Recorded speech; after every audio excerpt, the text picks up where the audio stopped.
Hey, this is KF8ASD. I just wanted to put up a quick video on the updated mountain topper. This one's updated as of, I bought it March 6, 2026. So all the firmware updates and everything have happened, and I think it's a so far pretty good unit. Now I'm very new to CW.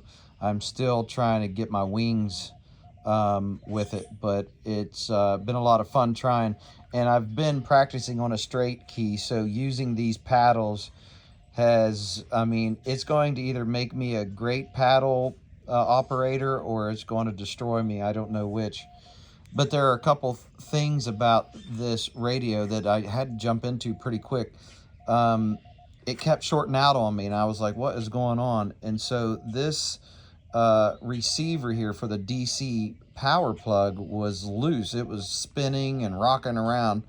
So I tightened that up, and inside there, if you've ever looked down in there, there is a center prong, and it's split, and it was really tight. It wasn't touching, but it was tight, and so I simply stuck a flathead, a real tiny flathead screwdriver down there, and I opened that up, and that way when I push the DC plug down in, I have good contact, and that remedied that. The paddles are very touchy. You do not have to use much pressure at all, and you will set that. I'm going to get off this frequency here because I'm trying to subconsciously listen to that at the same time. All you have to do to match up your speed to the transceiver is hold this function button down, and when it hits to the CS there, you can speed down, speed up, you know, whatever you're at, and 18 words per minute. Although I'm not efficient at it, that seems to be about right for me. I just got to get better at it. It's not the machine, it's me. Overall, it's, you know, it's very lightweight. You know, there are a few items there that you can compare it to, and it seems to be, when I pulled off this panel to check out a few things while this was, you know, shorting out, seemed to be pretty well made back in there. I'm not an engineer of radios, but it seemed to be pretty well put together. Couple things that I noticed right off. So if you're going to be using these paddles, you got to be careful. You accidentally hit them and all of that. And there's two things that I really don't really care for, and it's just I don't care for it. I have to watch because it's very easy to knock one of these band switches out of place. For me, especially this one, because I'm trying to hold it.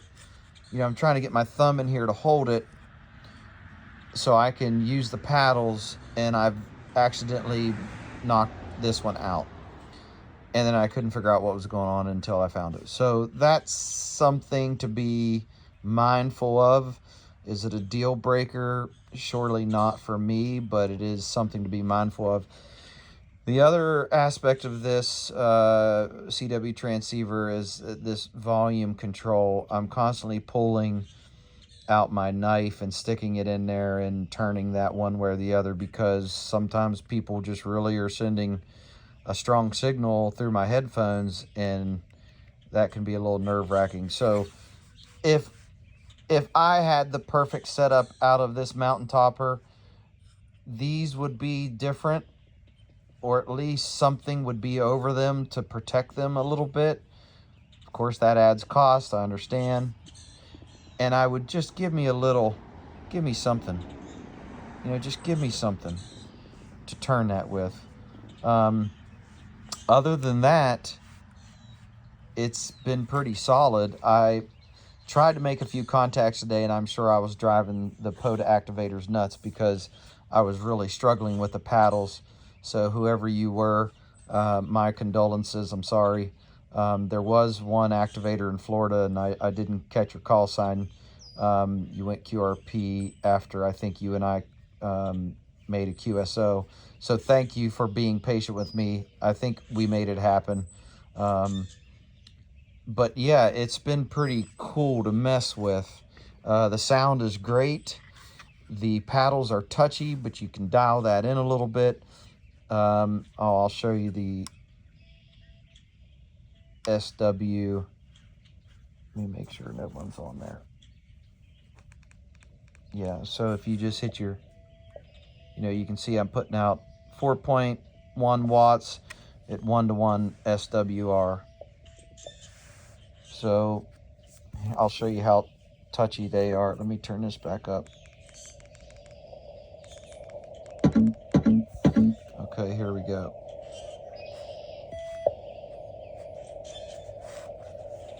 Oh, I got to get out of that function.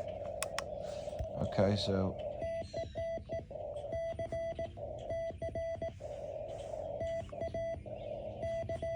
it's hard to do with one hand, but anyway, so that's how that works.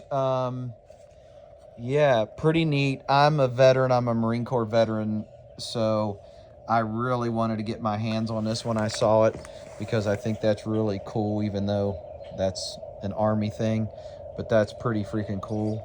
And there's my setup, little coax cable going to a little whip, which I've really had great successes out of these little whips. I like them. And that's my homemade base, and I put a few ferrite chokes out there. And so yeah, it's working great. I mean, I'm hearing people all over the United States, and I'm sitting in West Virginia up in the northern panhandle, and so I'm picking up people all over the country. All right, have a good one. 73.